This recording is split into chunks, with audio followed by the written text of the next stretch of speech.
Do you remember those anxious days in middle school or maybe even elementary school when it came time at recess to divide into two teams? Of course, there would always be two captains that would stand on one side of the class, and slowly and methodically they'd go through each member of the class and pick who they wanted on their team. It seemed like an eternity sometimes, didn't it? Of course, to a fifth grader, I'm sure that it would, that they were slowly and methodically picking their team like the NFL draft. Do you remember the feelings you had at that moment, wondering if you were going to be the last one picked, the last one standing on that side of the line? Somehow we use those moments to justify our worth, or in most cases, even our worthlessness. I mean, if Billy Johnson, just saying that name, if Billy didn't choose you on his team, you must not be worth very much, right?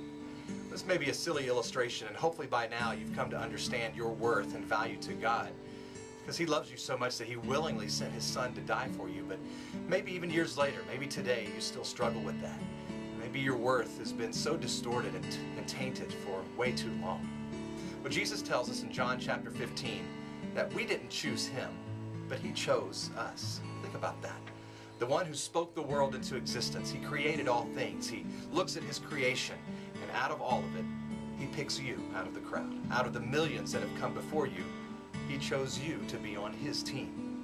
He's also recorded, Jesus is also recorded in Matthew 6, saying that when you look at the splendor of His creation, the lilies of the fields, the birds, He says that we are so much more valuable to Him than those things. The Grand Canyon, the Rocky Mountains, the Niagara Falls, billions of stars in the sky. I could go on and on. Christ didn't lay down His life for those things. No, He laid down His life for you. The Bible says even before the creation, even before He created all things, that He chose you. You were on His mind. So now knowing that, what is it that is preventing you from running to Him today?